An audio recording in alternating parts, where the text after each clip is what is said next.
e vamos para o nosso próximo teórico. Vamos lá. Mas antes disso eu queria dar uma olhada nessa charge.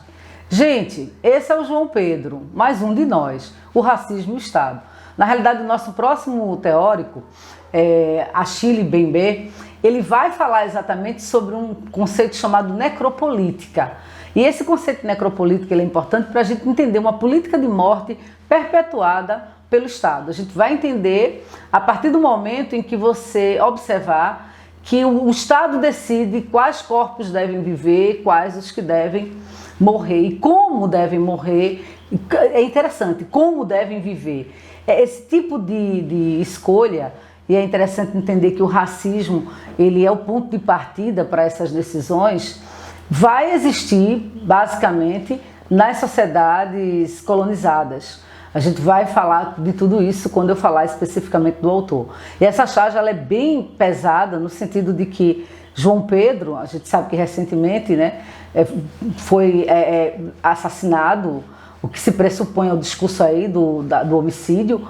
E aí eu tenho a menina Ágata, né, conduzindo, porque a roupa dela aí de Mulher Maravilha é uma referência direta a uma imagem dela. E a gente sabe que essa política de morte ela é constante nas principais periferias do país, sobretudo quando a gente faz o recorte no Rio de Janeiro. Mas vamos falar um pouco desse nosso grande pensador, né? Achille Mbembe, você pode usar ele para falar de cidadania, minorias, violência, preconceito e injustiça. A gente vai ver cada tópico desse quando eu for passando os slides. Ele é camaronês, certo? Filósofo, cientista político, e vai discutir um conceito importante que é a necropolítica. Esse conceito de necropolítica ele é fundamental porque ele é o primeiro a teorizar essa ideia de necropolítica.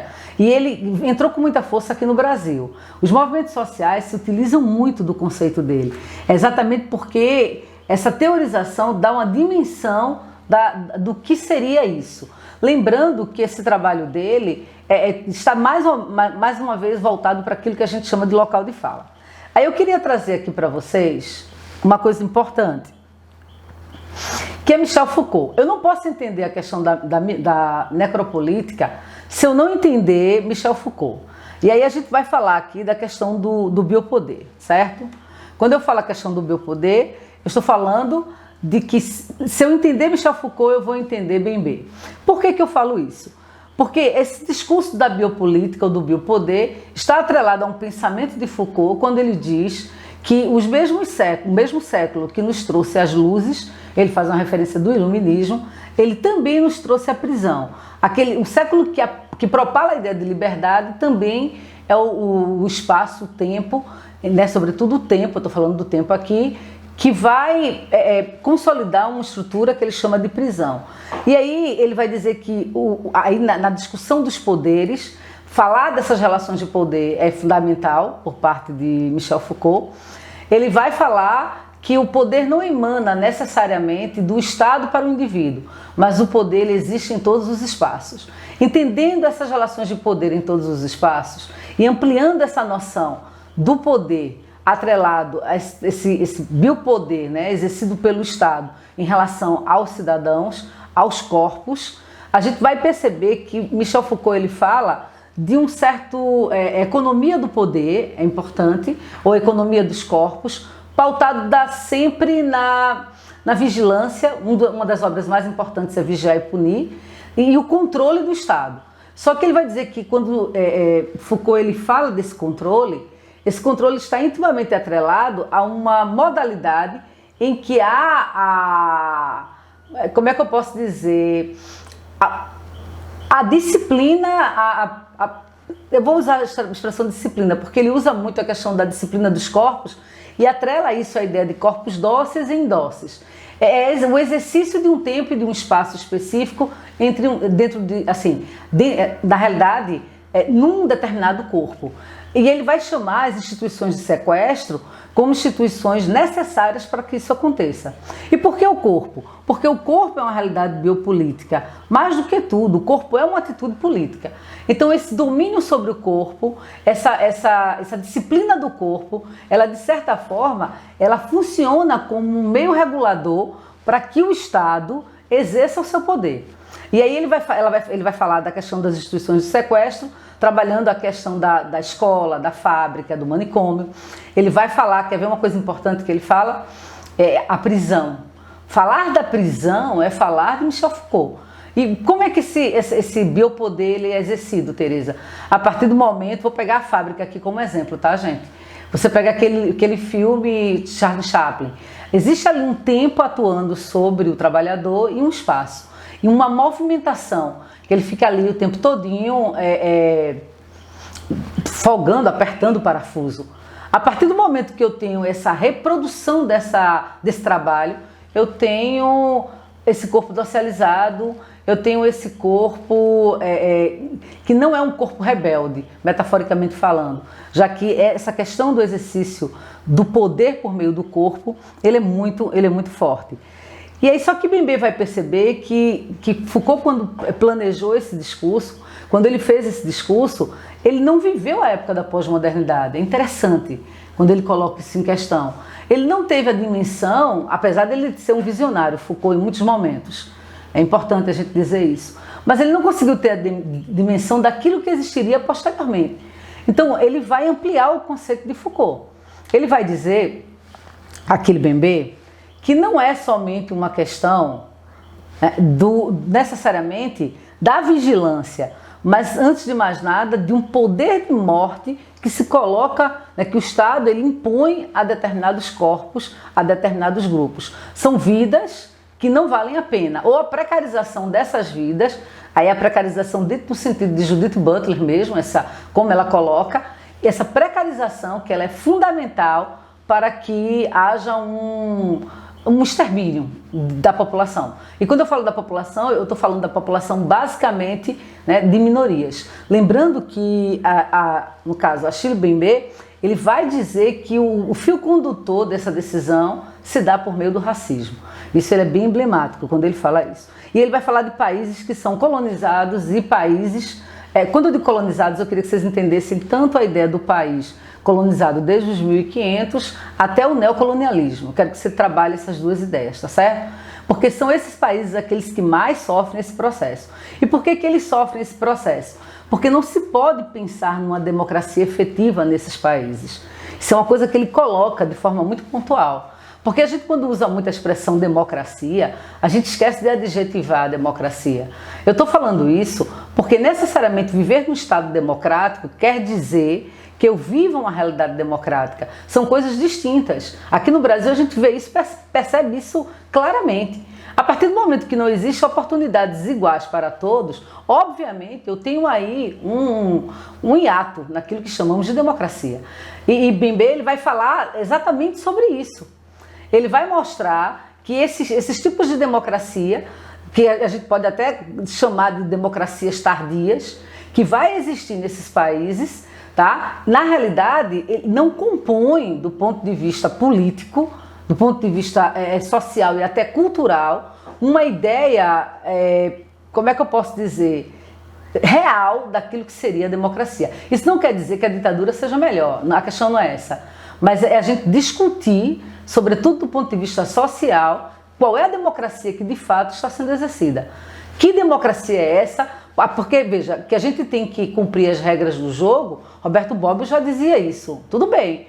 Então, se determinado candidato ganha para presidente da República ou qualquer outro cargo que ele tente aí, ele ganhou, ele tem que entender que na regra do jogo da democracia, ele tem que trabalhar para todos, não para grupos específicos. E é nesse sentido que Bembe fala. E ele vai falar que a questão dos países colonizados é onde essa necropolítica ela é visível, ele parte do local de fala dele, tá? Ele vai dizer exatamente porque eu tenho um processo de expropriação do trabalho. é através, sobretudo, dessa exploração do território, da demarcação de fronteiras, mapeamento, proibição de acessos, na realidade, essa estrutura, né, destruindo aquilo que eu tinha anteriormente, que gera esse Estado ineficiente, esse Estado que trabalha esse processo dessa necropolítica. E aí ele vai dizer que uma das questões interessantes é a escravidão. É engraçado, só para você ter uma noção, quando a gente pensa a ideia do Brasil, né, eu acho que deveria haver um outro discurso em relação a isso. Porque a gente, quando pensa na história do Brasil, a gente geralmente começa, quando fala história do Brasil, 1500. E nosso referente sempre, né, a nossa referência sempre é Portugal. Eu não estou dizendo que Portugal não é importante para a gente entender o nosso país, mas eu acho que a gente dá muito pouco enlevo ao problema da escravidão. Se eu começasse a estudar o Brasil pela escravidão, eu entenderia muita da estrutura que existe aqui hoje. Outra coisa que é importante é que esse processo de escravidão criou não somente o plantation, que a gente chama, ou o mel, a monocultura escravocrata latifundiária, mas cria a desigualdade de acesso a terras e a oportunidades. Né? A gente pega, por exemplo, a lei de terra no Brasil, a primeira coisa que busca se fazer é impedir que pobres, impedir que negros tenham direito à terra. Por isso que a reforma agrária é uma questão tão... ainda não foi resolvida. Ela ainda não foi resolvida no nosso país. Mas vamos avançar.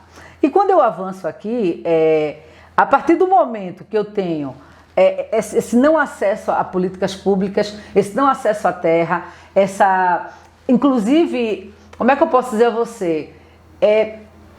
Esse processo de aculturação, se a gente pensar nos povos indígenas também, porque falar de racismo também é falar dos povos indígenas, eu tenho uma morte simbólica do homem. Hoje eu estava vendo um post interessante no Instagram de uma amiga minha que é índia, e ela estava falando uma coisa que é a pura verdade. Eu não quis responder porque depois eu vou responder a ela. Mas ela começou a comentar que havia uma hipocrisia em relação à questão do racismo hoje, porque ele está muito em voga nas redes sociais. Aí ela disse que é um absurdo porque ela pegou o número, né, dos índios que tinham no início da colonização para os que a gente tem hoje. E na realidade eu queria complementar e dizer a ela exatamente, eu acho que esse extermínio ele foi de forma tão absurda que basicamente a cultura indígena hoje ela é esquecida. É uma coisa impressionante. A história do Brasil, na realidade, a história de países colonizados sempre foi marcado pelo extermínio da raça. Por isso que quando Bembe ele vai falar isso, há toda uma propriedade. Desde o genocídio contra os índios, que é uma realidade aqui no país, na realidade da América como um todo. Da América como um todo. Até o genocídio, né, a morte simbólica, o racismo, que vai existir em relação aos negros. Tanto no Brasil como nos Estados Unidos, em qualquer país do mundo. Eu estou em pleno século XXI e eu vejo um policial matar um negro asfixiado e ele achar que aquilo ali está tudo certo. A ideia de impunidade é tão grande, olha que eu estou falando dos Estados Unidos da América, que ele acha que aquilo ali está tudo normal. Né? E a capacidade de indignação das pessoas... É muito importante você entender isso. Ela está diretamente atrelada à sua democracia. Eu queria trabalhar os Estados Unidos como um exemplo. Você pode usar isso na prova da tua redação em relação ao movimento social e comprometimento com a política. A partir do momento que eu tenho pessoas que vivem uma democracia, ou pelo menos se aproximam daquilo que a gente chama de democracia, dentro daquilo que existe, que é o Estado democrático de direito, existe o movimento social, existe a contestação. Veja que a questão do racismo ela tomou proporções imensas nos Estados Unidos, porque lá você vai encontrar nas passeatas tanto negro como branco, todos, não existe ninguém alheio a essa questão. Você tem um grupo ou outro que é minoria e racista que estão dentro de suas casas, mas a maioria está na rua. E quando a gente pensa, por exemplo, situações de racismo aqui no Brasil, a gente vê que poderia haver uma maior participação popular, mas lamentavelmente ela geralmente é algo localizado. Isso geralmente está atrelado, veja, não estou falando dos grupos, que seriam os grupos ou movimentos sociais relacionados à questão da raça e que luta, né, para acabar com o racismo no Brasil. Eu estou falando da população em geral que não se coloca no lugar do outro, não vai às ruas exigir. Ou seja, eu digo isso porque uma morte de um homem negro nos Estados Unidos gerou hoje um problema político grave lá, Imagine todos os jovens ou o genocídio negro que existe na sociedade atual. Eu estou fazendo essa discussão porque isso é, de certa forma, consequência da escravidão. Eu não posso achar que a escravidão, que essa estrutura escravocrata, não tem nada a ver com o que eu vivo hoje. Muito pelo contrário, certo? E aí eu queria passar uma coisa importante aqui para vocês, que eu acho importante a gente discutir, que é essa questão da... Como é que eu posso dizer a você? Deixa eu pegar aqui. Essa interpretação pontual do terceiro mundo que ele faz vai existir exatamente para mostrar que esses países colonizados e neocolonizados, eles vão viver uma questão terrível, que é a própria ideia da construção do inimigo. Mas quando eu falo a ideia da construção do inimigo, eu quero que você entenda que existe todo um discurso, uma narrativa, do ponto de vista simbólico, que traz uma ideia de negatividade, uma relação de pejorativa e de estereótipos para determinadas comunidades. Inclusive, são discursos que legitimam muitas desigualdades. Vamos pegar, partindo do princípio do grande pensador aqui, certo? Se a gente para refletir a carta de Pero Vaz de Caminha, estou pegando essa carta só como um exemplo, tá? Veja que ele vai dizer que as mulheres, né, índias, elas não cobriam suas vergonhas, como se ela não tivesse pudor. Na realidade, é a visão europeizante dele em relação ao que ele vê. Veja, necessariamente não é aquilo que é. Você pega, por exemplo, Gandalf. Vou pegar, já que a gente está falando da questão. Até para a questão indígena, você pode usar Bembe, com certeza, tá? Gandalf, ele vai dizer que ele passou um tempo com o pessoal da tribos indígenas no Brasil, e ele disse que haviam 3 letras, né? 3 letras que faltavam aos povos indígenas, o F, o L e o R. Era um povo que não tinha fé, nem lei, nem rei. Esse discurso até hoje, gente, a gente traz para si como verdade.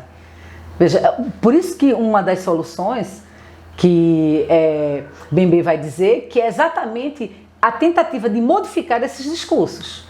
Essa modificação do discurso, ele ajuda muito para a luta contra o racismo e a luta contra a questão das minorias, no sentido de proporcionar uma igualdade jurídica. Na realidade, fazer com que haja a efetivação de uma democracia, de um Estado democrático de direito. E aí ele vai contar que ao longo da história, nesse processo de colonização, interpretando o terceiro mundo e pós a colonização, a construção do inimigo.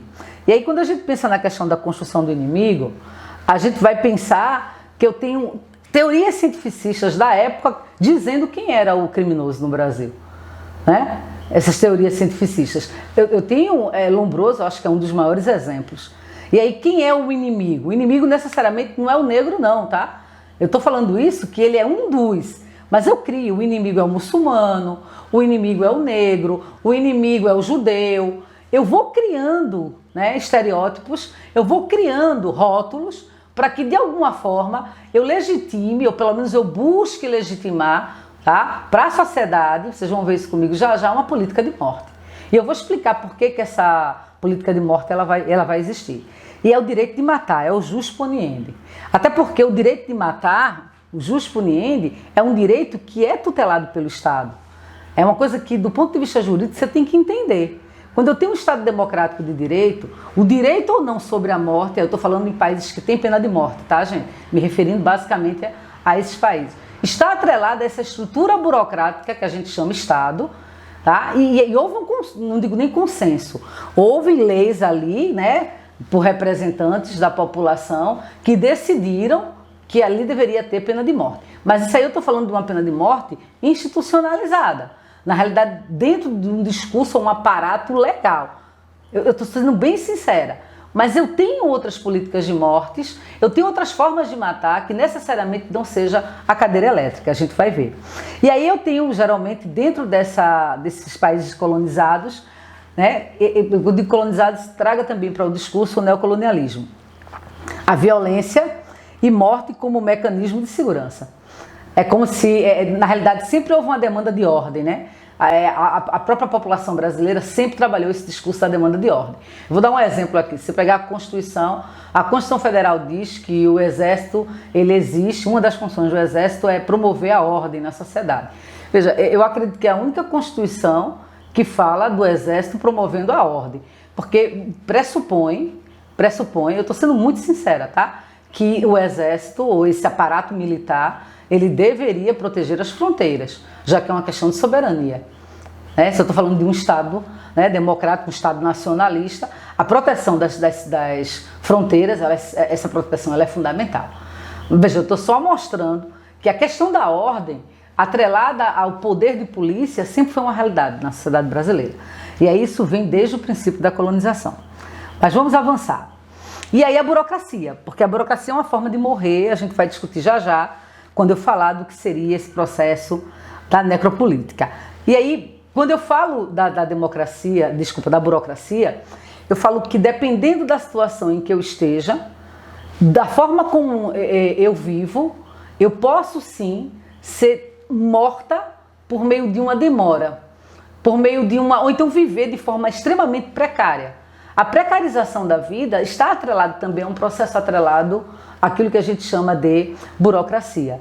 Eu digo isso porque, dependendo da forma como eu chego no hospital, a demora do atendimento, ou até mesmo o remédio que eu não tenho, né, para determinada doença ali, ele faltou, ou daqui que eu entre na justiça e que eu consigo o remédio, dependendo da forma como isso é encadeado, ou até a própria morosidade, demora do processo mesmo.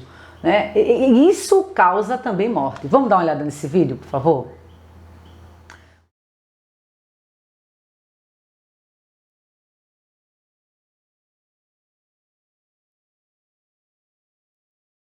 Pois é, gente. A aposentadoria, que é um direito do cidadão, né? Há todo um processo, né? Há todo um problema em relação a essa questão da aposentadoria. E aí eu queria fechar aqui para mostrar para você que isso é uma política de morte. Né? Necessariamente não é... Porque quando a gente fala em política de morte e pensa, né, em Achille Mbembe, a gente geralmente faz uma relação direta dessa política de morte com a segurança pública. Como se só a segurança pública matasse. Né? Quando na realidade não é bem assim. Tá? Na política de morte, ou nessa necropolítica dita por ele, ela também pode vir das milícias. As milícias também exercem um tipo de necropolítica. Além das milícias, eu tenho o tráfico de drogas. O crime organizado no Brasil também é uma forma de necropolítica. É uma forma, veja, é uma necropolítica que de alguma forma elas estão concorrendo para essa política de morte. Aí você vai dizer, por que, Tereza? Muito simples. Porque a partir do momento que eu tenho um Estado ineficiente, um Estado que não dá garantias mínimas básicas à população, a presença do crime organizado ali mostra a ineficiência do Estado. Veja, eu estou dizendo isso porque o que é mais comum é você procurar uma delegacia em determinada localidade e não encontrar. Veja, dependendo da localidade, você não tem uma delegacia no centro dessa localidade. Veja, eu falo Brasil, teve que colocar as UPPs, que muitos entravam com tanque de guerra dentro da Rocinha, dentro das favelas. Onde eu estou querendo chegar com isso, Vidigal, um absurdo. Veja, que política é essa? Por que isso existe? Por que essa política de morte ela atinge uns e outros não? Porque os números do Brasil mostram isso. Quando a gente pensa da juventude negra que é morta. É morta sistematicamente. Sistematicamente. Eu quero fechar aqui nesse conceito. Vamos fechar nesse conceito aqui que eu quero ler isso com vocês. Mas o que significa necropoder? Pode-se descrevê-lo, em síntese, enquanto conjunto de tecnologias políticas que atuam para estabelecer a gestão e controle das populações e do indivíduo. Com o necropoder, tem-se uma política de gestão da morte, denominada de necropolítica, e podendo ser descrita enquanto a submissão da vida ao poder da morte, apresentando-se contrariamente também a biopolítica Foucaultiana, que, por sua vez, se concentra em fazer viver e deixar morrer. Essa é a questão importante. É por isso que eu digo, é meio que uma complementaridade, de certa forma, também. Porque o Estado ele não só vigia o cidadão, mas ele também decide. Essas práticas elas são decididas pela omissão. E quando eu digo Estado aqui, preste atenção em mim. Eu não estou falando necessariamente apenas do espaço físico, a burocracia, a ideia, né, de um Estado político, um aparato governamental. Eu estou falando da própria população. Quando eu digo a população, nós somos muito omissos em relação a esse processo de necropolítica. Há uma falta de sensibilidade em relação à vida do outro.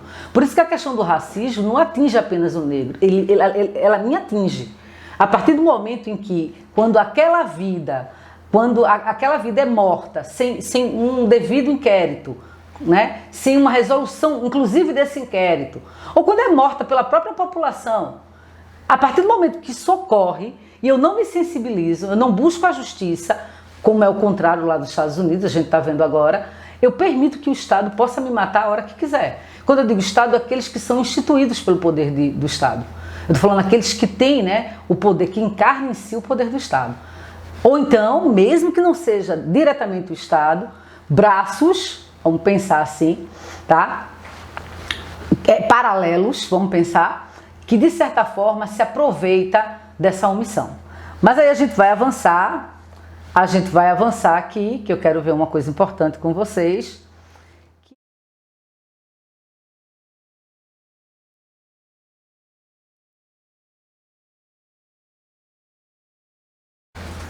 Então, gente, o vídeo está bem claro, são 80 tiros. Então, a partir do momento em que eu tenho uma família de pessoas negras dentro de um carro e o exército atira 80 tiros. É aquela história, ninguém queria, de certa forma, se defender. O que havia ali era vontade de matar. Na realidade, aquilo ali existe um ódio. Existe, do ponto de vista subjetivo, a gente vai discutir, um discurso de que aquela vida ou aquelas vidas, elas não valem a pena. Eu estou fazendo essa questão aqui, trazendo isso para vocês, porque é muito simples. Quando a gente faz o seguinte questionamento, daí é essa relação de branquitude e negritude. Se fosse uma família de pessoas brancas, será que haveria os 80 tiros? Acho que isso é uma coisa que a gente tem que pontuar. Daí essa questão que ele chama de necropolítica. A necropolítica, ela existe, meus amores, exatamente por causa disso. Porque dentro de um processo em que existe um Estado democrático de direito, dentro desse processo jamais haveria esse tipo de comportamento. Lembrando que eu não estou diante de um carro que está fugindo da polícia. Não. Mesmo que fosse, é bem importante o aluno entender isso. Um criminoso, 80 tiros, já no mínimo o policial seria preso aí e teria que responder. Porque 80 tiros necessariamente não é você querer imobilizar ou você querer proteger a sua vida. É vontade de matar. É aquele discurso de Clarice Lispector, né? Infelizmente nós somos os sonsos essenciais ao sistema. 80 tiros. Aí ela fala da questão de Mineirinho, né? Que ela vai dizer que o que queriam ali, o que tinha ali era vontade de matar. Qualquer crime que tenha sido dele, uma bala bastava. Mais de um ali já é prepotência, ódio, é vontade de matar. E eu acho que essa imagem fica bem tranquila. Por isso que a gente tem que entender essa necropolítica. Veja quais são as populações que têm dificuldade de acesso à educação. Isso é uma forma de necropolítica também, tá? Até porque há uma exclusão em relação ao trabalho. A gente vai ver isso lá na frente. Quem são as populações que mais têm dificuldade de ter uma saúde pública de qualidade? Quem é essa população que mais tem problemas com violência? Quem é que mais morre no Brasil? Bora, que adolescente, que jovem mais morre no Brasil? Quem mais morre no Brasil nessa pandemia? Pense, faça uma reflexão sobre isso.